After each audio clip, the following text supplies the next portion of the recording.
आज की इस वीडियो में हम लोग रीजनिंग का धमाका देखेंगे। रीजनिंग के वैसे प्रश्न को हल करेंगे जो बहुत कठिन है, जो अधिकांश बच्चा को गलत होता है। जैसे कि देखिए तो एक नंबर में दिया हुआ है 53, 56, 22, उसके बाद दिया हुआ 98, 68, और यहाँ जो है क्वेश्चन मार्क के स्थान पर क्या होगा। तो देखिए तो जैसे यहाँ 53, 56 और रेशियो 22 दिया हुआ है, तो आपको क्या करना है, जैसे यहाँ कैसे पुराना है तो देखिए तो कैसे किया गया है। देखिए तो ये दोनों को गुना किया गया है, तो 5 गुना 6 तो कितना हो जाता है, 5 गुना 6 तो यहाँ 30 हो जाएगा। ये दोनों को गुना किया गया है, ध्यान दीजिएगा, और ये दोनों को जोड़ दिया गया है। तो देखिए तो 5 गुना 6 किए तो 30 हो गया। ये दोनों को जोड़ना है तो 5 + 3, तो 5 + 3 कितना हो गया, 8। अब देखिए तो 30 में से अगर 8 को घटाते हैं तो 22 हो गया, यानी कि 22 ऐसे करके पूरा है। आपको भी इसी प्रकार यहाँ प्रश्नवाचक चिन्ह के स्थान पर आंसर लाना है। तो देखिए तो ये दोनों को क्या करेंगे, गुना करेंगे, और ये दोनों को क्या करेंगे, जोड़ के तब घटाएंगे। तो 6 गुना 8 करते हैं, तो देखिए तो 6 गुना 8 तो यहाँ हो जाएगा 48। उसके बाद ये दोनों को क्या करना है, जोड़ देना है। तो देखिए तो 9 + 8 तो कितना हो गया, 17 हो गया। अब देखिए तो क्या करना है, घटा देना है। 48 में से अगर 17 को घटाते हैं तो 8 में 7 घटा तो 1, और 4 में से 1 घटा तो कितना हो गया, 3, यानी कि 31 हो जाएगा। तो यही जो है इस प्रश्न का उत्तर हो जाएगा, यानी प्रश्नवाचक चिन्ह के स्थान पर यहाँ 31 हो जाएगा, जो कि ऑप्शन नंबर ए में दिया हुआ है।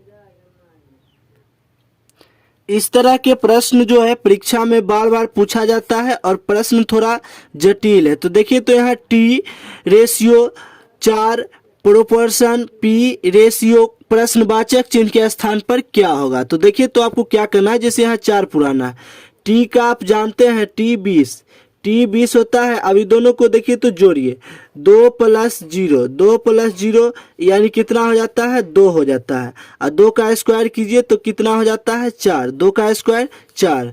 टी का मान कितना होता है, 20। अल्फाबेट याद होगा आपको कोडिंग डिकोडिंग में, तो T 20 अलग अलग करके जोड़ देना है। 2 + 0, 2 + 0 को जोड़ेंगे तो 2, 2 का स्क्वायर किए तो 4। यहाँ देखिए तो P का मान कितना होता है, तो P का मान होता है 16। P का मान हुआ 16, तो 16 क्या करना है, अलग अलग करके जोड़ देना है।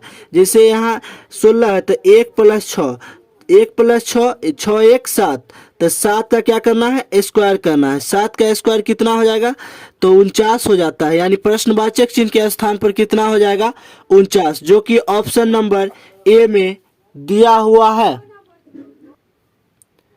प्रश्न संख्या 3 देखिए तो यहाँ 18, 6, 12, 9, 6, 12, 0 प्रश्नवाचक चिन्ह के स्थान पर क्या होगा। इस तरह के प्रश्न दिया रहे तो आपको क्या करना है, जैसे देखिए तो अल्टरनेट दिया हुआ है। तो जैसे यहाँ 18 है तो 18 को देखिए तो 1, 18, 12, 6, उसके बाद 0, उसके बाद ये प्रश्नवाचक चिन्ह के स्थान के आगे भी जो संख्या है उसका ही मान निकलेगा। तो इससे हमें कोई लेना देना है नहीं, चूंकि एक संख्या छोड़ के है। देखिए तो यहाँ देखिए तो 6, 9, उसके बाद 9 से 12, उसके बाद देखिए तो एक छूटने के बाद ये प्रश्नवाचक चिन्ह के स्थान पर आ रहा है। तो देखिए तो 6, 9, या ऐसे फिर से लिख लीजिए 6, 9, 12, और ये प्रश्नवाचक चिन्ह के स्थान पर बताना है कि क्या होगा। तो देखिए तो 6, 9 तो कितना बढ़ रहा है, 3 बढ़ रहा है।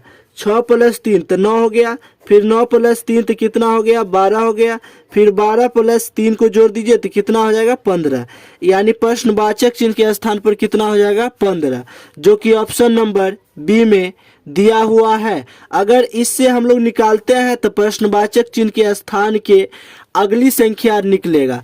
तो अगली तो हमें पूछा नहीं है, प्रश्नवाचक चिन्ह के स्थान पर, तो यहाँ 6, 9, 12 तो यहाँ 15 हो जाएगा, जो कि ऑप्शन नंबर बी में दिया हुआ है। प्रश्न संख्या 4 देखिए तो 12 रेशियो 10 प्रोपोर्शन 42 रेशियो प्रश्नवाचक चिन्ह के स्थान पर क्या होगा। तो आपको क्या करना है, जैसे यहाँ 12, 10 दो तरीका से इसको बना सकते हैं। जैसे देखिए तो 12, 12 ये दोनों का कोई अथिये नहीं बन रहा है, तो नहीं तो ऐसे कीजिए 12 तो 12 गुना, और क्या करना है, 5/6 से गुना कर देना है। 12 को 12 लिखिए, 5/6 से गुना कीजिए। अब देखिए तो 6 दूनी 12, 6 दूनी 12 तो 5 दूनी 10, यानी कि 10, यहाँ 10 पुर गया। अब देखिए तो 42 है, तो यहाँ 42 लिखिए और 5/6 से गुना कर दीजिए। तो देखिए तो 6 सत्ते 42, 6 सत्ते 42, 7 गुना 5, तो यहाँ 35 हो जाएगा। यानी प्रश्नवाचक चिन्ह के स्थान पर कितना हो गया, 35, जो कि ऑप्शन नंबर बी में दिया हुआ है। इस तरह के वीडियो पाने के लिए हमारे YouTube चैनल को सब्सक्राइब कीजिए।